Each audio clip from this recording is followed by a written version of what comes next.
Good morning. My theme for the ikebana for spring that I'm using is a branch as the main element or the feature to build something simple around it, featuring just a few flowers.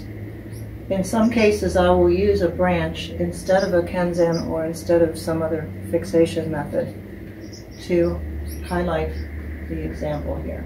This is a piece of wisteria vine, and it was going into the fire pit, but I saw the beautiful fungus growing along there and the shape of it, and so I wanted to use that, in this case with this long actual serving bowl. It's not technically an ikebana bowl, but you can do ikebana in anything. So none of these examples that I'm going to show today are in the classic sense of following all the rules of the heaven line, the man line, the different measurements.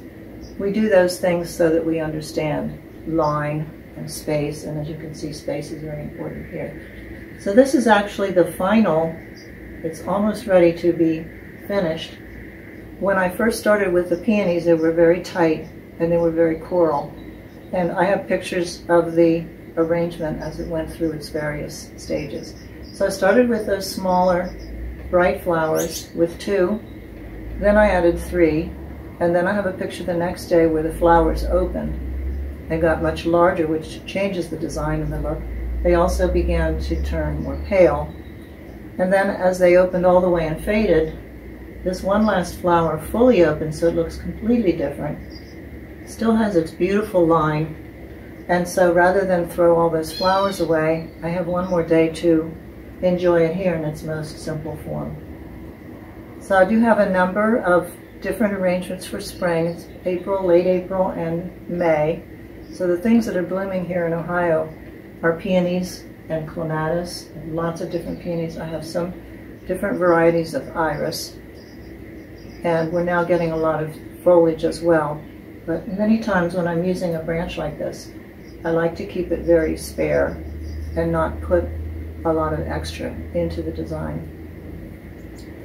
So these are just some ideas for you for freestyle and for really enjoying 1 or 2 elements and not putting a lot in there. Now I do have one design I'm going to include in this video. I just have pictures of them. I didn't do any video while I was making them.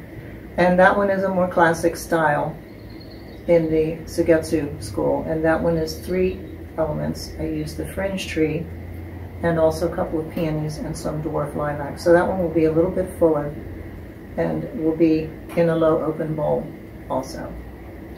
So look around, and before you throw something away, always look at the branches and things that you're pulling as you're cleaning up your garden and see if there might be something that you can do with them in a simple arrangement. We'll just take a look at this beautiful design on the branch. It was so special. I did trim a few pieces because it was a little bit busy, and this is what I left, the basic structure. And the kenzan, when you're viewing this from the front, disappears. It's a tiny kenzan. I used that for the 2 peonies, and on my second design or variation I did put a kenzan, a small one, right in here as well. And I love the curve of the way these peonies grew. I believe this happened this year because we had some very cold days, and some of the peonies got very strong curves in their stems. And this is the final day of this peony. This is Coral Charm, and started out very, very pink or orange, you'll see in the pictures. But it still has beauty. I think this will last one more day. So just 1 element, and then I'll show it with 2 peonies and also with 3, featuring the lines of this lovely branch.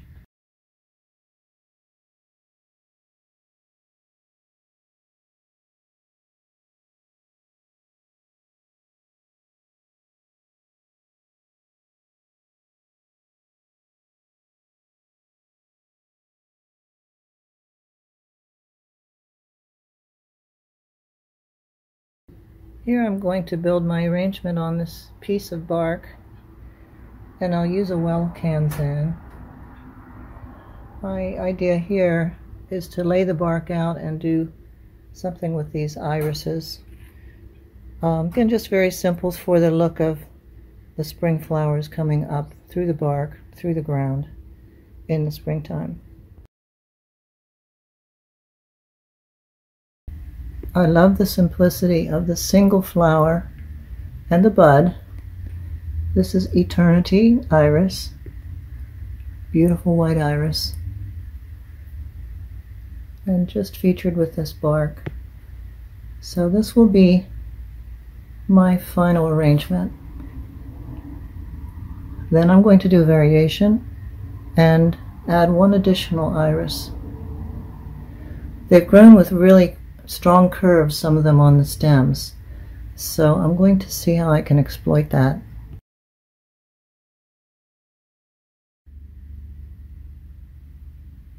This is another variation of the two iris stems, and here I've just added a third leaf. There's always so many options. You still have lots of sense of space between the elements and a real nice feeling of spring. This is a bit of hollyhock from last year, and when I was cleaning up the garden, pulled this out. I thought, well, that has some possibilities. So I'm going to do something with clematis with this.